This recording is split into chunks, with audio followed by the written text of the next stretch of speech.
आज राज और सुहाना शाम को शॉपिंग पर जाने वाले थे। ये राज नीचे कार में बैठकर सुहाना का इंतजार कर रहा था। शाम के ठीक 5 बजे सुहाना नीचे आई और उसने राज की कार में बैठते ही उसे गले लगा लिया। राज समझ चुका था कि सुहाना परेशान है। उसने सुहाना का हाथ पकड़कर उसके हाथ को अपने सीने पर रखते हुए कहा, क्या हुआ, परेशान हो? अगर चाहो तो मुझसे शेयर कर सकती हो। सुहाना, मैं परेशान नहीं हूं, बस मुझे समझ नहीं आ रहा है कि मैं फैसला किसकी तरफ हूं। वर्मा मुझे पसंद नहीं है और एलन सब कुछ ठीक होते हुए भी शॉर्टेज में मुझे कच्चा माल नहीं दे पाएगा। इस तरीके से हर महीने कम से कम 5 दिन प्रोडक्शन रोकना पड़ेगा और 5 दिन प्रोडक्शन रोकने का मतलब है बहुत बड़ा नुकसान। राज, तुम्हारा सोचना और तुम्हारी परेशानियां बिल्कुल सही है। ऐसा बिल्कुल हो सकता है कि कल को कुछ दिनों के लिए प्रोडक्शन रोकना ही पड़ जाए और इससे हमें बहुत नुकसान होगा। पर देखो, मेरा तो डायरेक्टली तुम्हारी कंपनी के साथ में यही लेना देना है कि मैं तुम्हारी कंपनी से माल खरीदकर उसे डिस्ट्रीब्यूट करता हूं। यह हमारा कई सालों से चला आ रहा है और एक क्लाइंट होने के नाते मैं बता सकता हूं कि अगर प्रोडक्शन रुका और टाइम पर लोगों को माल नहीं मिला तो लोग तुम्हारी कंपनी के साथ काम करना छोड़ देंगे। उनका तुम पर से भरोसा उठ जाएगा, जो इस वक्त बिल्कुल भी ठीक नहीं है। सुहाना, वही तो मैं कह रही हूं। इस तरीके से तो कंपनी की सारी क्रेडिबिलिटी जो है वह खराब हो जाएगी, कंपनी का नाम खराब हो जाएगा। राज, तो तुम क्या करना चाहती हो? सुहाना, पता नहीं, मैं तो सोच रही हूं वह सही है या नहीं और मैं उसे किस हद तक कर पाऊंगी। पर मैं सोच रही हूं कि मैं डायरेक्टली उन मैन्युफैक्चरर्स को अप्रोच करूं जिनसे एलन ग्रुप या वर्मा ग्रुप सामान खरीदते हैं। वह हमें ज्यादा क्वांटिटी में और जितना चाहिए जब चाहिए मटेरियल प्रोवाइड। इससे हमारी सप्लाई एंड डिमांड की जो समस्या है वह सॉल्व हो जाएगी। राज, पर तुम जानती हो ना, इन लोगों के साथ डील करना आसान नहीं होगा। सुहाना, हाँ वह तो मुझे पता है और करना तो पड़ेगा। राज चुप था क्योंकि वह सुहाना के फैसले में उसका साथ देना चाहता था और दे भी रहा था। पर राज अच्छे से जानता था कि अगर सुहाना ने ऐसा कोई फैसला लिया तो वर्मा चुप नहीं बैठेगा, क्योंकि इस मार्केट में इस पर्टिकुलर माल में उसकी मोनोपोली है। उससे ज्यादा माल एक साथ किसी भी मैन्युफैक्चरर को कोई और प्रोवाइड नहीं करा पाता। और अगर सुहाना ने डायरेक्टली कच्चे माल के मैन्युफैक्चरर और को कांटेक्ट किया तो वर्मा के हाथ से बहुत बड़ा कॉन्ट्रैक्ट तो जाएगा ही, मार्केट में उसकी मोनोपोली भी खत्म हो जाएगी। खैर, राज ने अभी इस वक्त कुछ भी नहीं कहा और दोनों शॉपिंग करने के लिए निकल पड़े। थोड़ी देर के बाद में दोनों शहर के सबसे बड़े मॉल में पहुँच चुके थे। राज ने सुहाना की ओर देखकर कहा, तुम्हारा बर्थडे गिफ्ट बाकी था, इसलिए चलो जो चाहिए वह ले लो। सुहाना, नहीं, मुझे कुछ भी नहीं चाहिए। आपने मुझे मेरे बर्थडे का सबसे अच्छा गिफ्ट दिया था, आप खुद आए थे, इससे ज्यादा मुझे क्या चाहिए? राज, फिर भी मैं तुम्हें कुछ देना चाहता हूँ। यह कहकर राज सुहाना को एक ब्रांडेड डायमंड स्टोर में लेकर गया, जहाँ पर उसने सुहाना के लिए पहले से एक बहुत ही खूबसूरत सी डायमंड रिंग पसंद करके रखी हुई थी।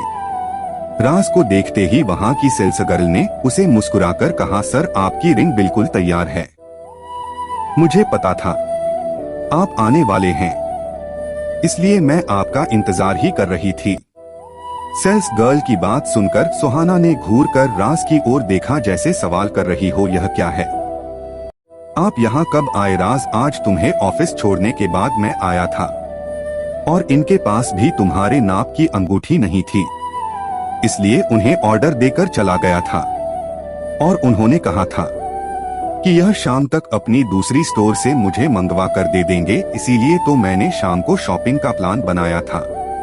राज की बात सुनकर सुहाना को बहुत अच्छा लगा। उसे यह जानकर बहुत खुशी हुई कि राज उसका इतना ख्याल रखता है, उसके बारे में इतना सोचता है। यह दोनों अभी प्यार से एक दूसरे को देख ही रहे थे कि तभी सेल्स गर्ल एक खूबसूरत से अंगूठी लेकर आ गई। दिल के आकार के बड़े से हीरे को बहुत ही खूबसूरती से प्लैटिनम में जड़ा गया था। अंगूठी इतनी खूबसूरत थी कि किसी भी लड़की का दिल आ जाता। सुहाना ने उसे देखकर कहा, वाह, यह बहुत खूबसूरत है। और उसके बाद राज की ओर देखकर कहा, आपकी पसंद तो बहुत अच्छी है। सुहाना की इस बात पर राज ने उसे छेड़ते हुए उसके गले में हाथ डाला और कहा, लो तुम्हें यह आज पता चला, मेरी पसंद तो हमेशा से अच्छी थी।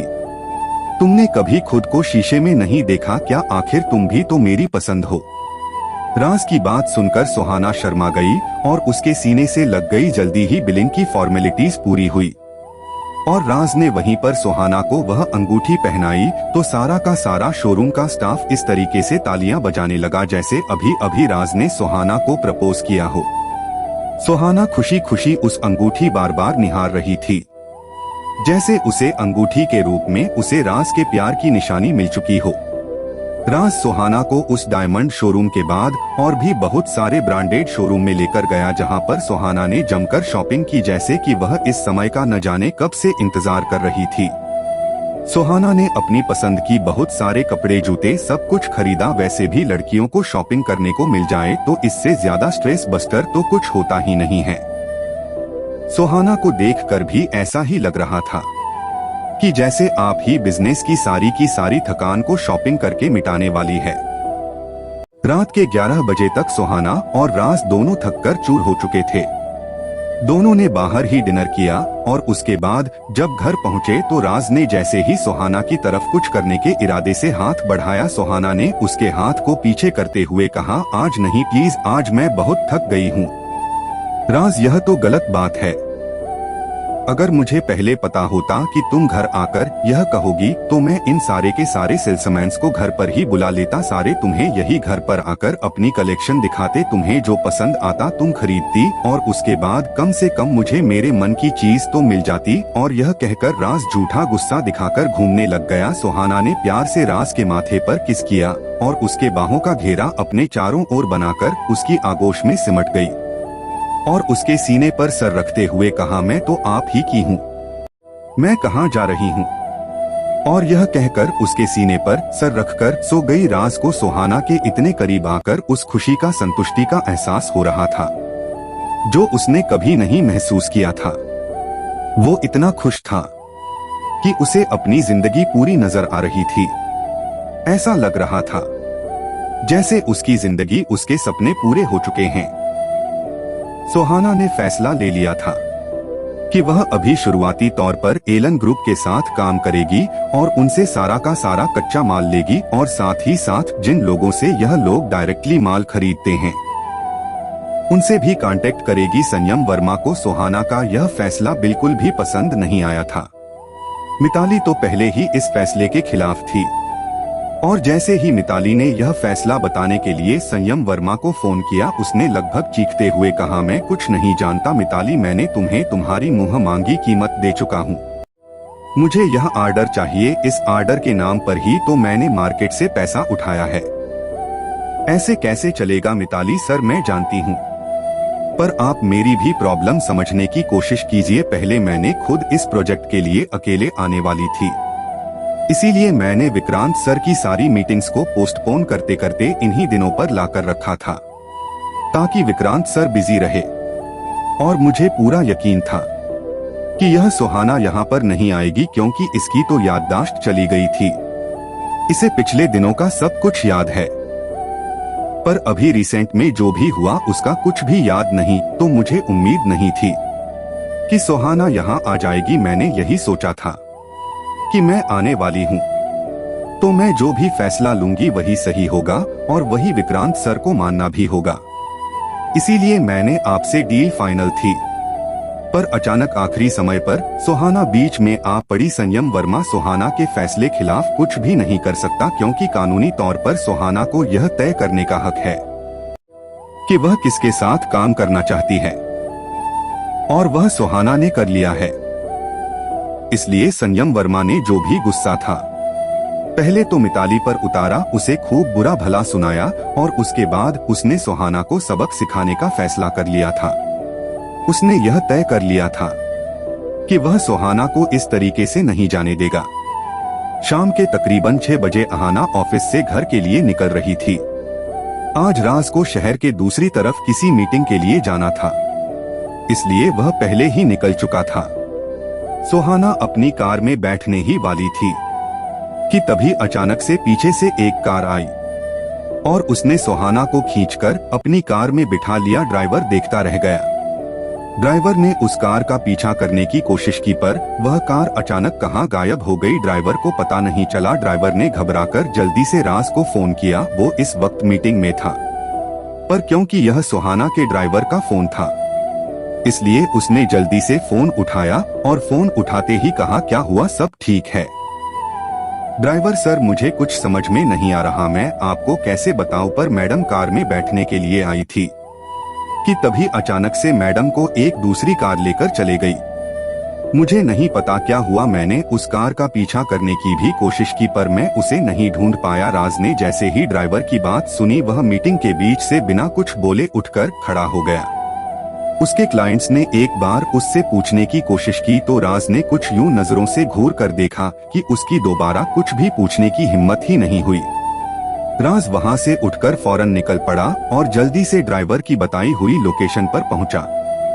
जैसे ही राज उस लोकेशन पर पहुंचा, राज ने उस ड्राइवर से सारी डिटेल्स ली और इधर उधर नजर दौड़ाने लगा। राज यह समझने की कोशिश कर रहा था कि सुहाना को वह लोग लेकर कहां गए होंगे, पर राज यह भी जानता था कि सुहाना इतनी समझदार है कि उसने जरूर कोई ना कोई ऐसे निशान छोड़े होंगे जिससे राज उसे आसानी से ढूंढ ले। थोड़ी ही दूर के बाद राज को एक सैंडल पड़ी हुई दिखाई दी जो अहाना की थी। राज ने उस सैंडल को उठाया और उसके बाद उसी दिशा में आगे बढ़ने लग गया। थोड़ी ही दूर के बाद राज को दूसरी सैंडल मिली तो राज को यकीन हो गया कि यह सारे निशानियां सुहाना ने उसके लिए छोड़ी है।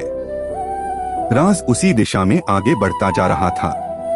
आगे जाकर उसे सुहाना का पेन मिला जिस पर सुहाना का नाम लिखा हुआ था। उसके आगे सुहाना की क्लिप, सुहाना का रुमाल और थोड़ी दूर के बाद उसके विजिटिंग कार्ड की लाइन बनी हुई थी। आखिरी सबूत के तौर पर सुहाना ने अपने खुद के विजिटिंग कार्ड्स को इस्तेमाल किया था, जिन्हें एक एक कर उठाते हुए राज सुहाना लोकेशन पर पहुंच चुका था। सुहाना को शहर के बाहर एक कारखाने जैसी जगह पर रखा गया था। जिस वक्त पर तुमसे वहां पर पहुंचा उस वक्त वहां पर कोई भी मौजूद नहीं था। राज ने फौरन पुलिस को इत्तला किया पर तब तक वो किडनैपर राज को देख चुका था और वह लपक कर राज की ओर दौड़ा। राज और ड्राइवर दोनों के उससे भिड़ चुके थे। दोनों ने मिलकर उस किडनैपर को बहुत पीटा और आखिर में फाइनली अंदर सुहाना की ओर बढ़े। पर यह क्या, जैसे ही दोनों अंदर सुहाना की ओर पहुंचे उन्होंने देखा कि सुहाना को एक कुर्सी के साथ बांध रखा है। सुहाना चिल्ला चिल्लाकर किडनैपर को गालियां दे रही है और कह रही है, एक बार मेरे हाथ खोल कर देखो फिर तुम्हें मुझे यहाँ लाने पर पछतावा होगा। हिम्मत कैसे हुई मुझे यहाँ लेकर आने की? राज ने जब सुहाना को देखा तो एक बार को राज को सुहाना की हरकत पर हंसी आ गई और वह यह सोचने लग गया कि इसकी हिम्मत तो देखो, हाथ पैर बंधे हुए हैं फिर भी अपने किडनैपर को ललकार रही है। राज जैसे ही सुहाना के करीब गया दूसरे किडनैपर ने आकर राज के सर पर डंडा मार दिया जिससे राज गिर पड़ा, पर तब तक ड्राइवर ने पीछे से आकर सुहाना के हाथ खोल दिए थे। सुहाना के हाथ पैर खुलते ही सुहाना चंडी की तरह किडनैपर टूट पड़ी और पीट पीट कर उनका भरता बना दिया। राज और सुहाना ने मिलकर उन दोनों को खूब पीटा और तब तक पुलिस भी आ चुकी थी। पुलिस उन दोनों को गिरफ्तार तो कर लिया था, पर बाद में पुलिस ने बताया कि उनके पास में ऐसा कोई ठोस सबूत नहीं है जिसके बल पर यह कहा जा सके कि यह किसने किया है, क्योंकि वह दोनों कह रहे हैं उन्होंने सुहाना को सिर्फ उसकी अंगूठी और महंगे मोबाइल के लिए किडनैप किया था और यह सोचा था कि इसके साथ जो भी होगा उससे पैसे ऐंठ लेंगे। किडनैपर्स ने अपना गुनाह कबूल कर लिया था, पर सुहाना को और राज को अब भी उन पर यकीन नहीं हो रहा था। इस कहानी का अगला भाग देखने के लिए चैनल को सब्सक्राइब कर ले।